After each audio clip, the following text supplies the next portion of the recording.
we've been around the houses on this quite a few times, and I'll just start by making the straightforward point that the vast majority of people in our country send their children to state schools. That'll be the vast majority of your viewers. So whilst I understand the interest that the Telegraph and others might have in this topic, I do believe it was the right thing to do in order to invest more in state education. And private schools set parents to take the hit, 10% more, just make them pay more. Look, private schools have whacked up their fees over the last 20 years, way, way, way beyond inflation, and that's where we are.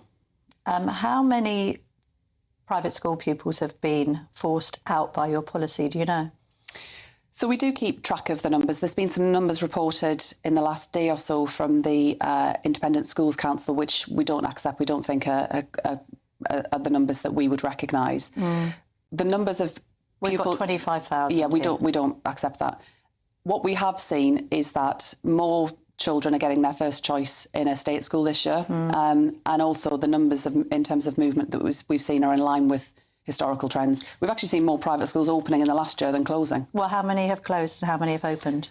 I think from the top of my head, it was around 60 have closed and around 70 have opened. 81 have closed.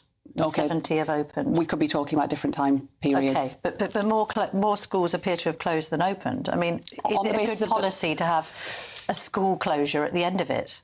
Surely that defies the logic of being Education Secretary. You want schools to open, you want schools to thrive, you don't want teachers to be made redundant. We've got 81 school closures.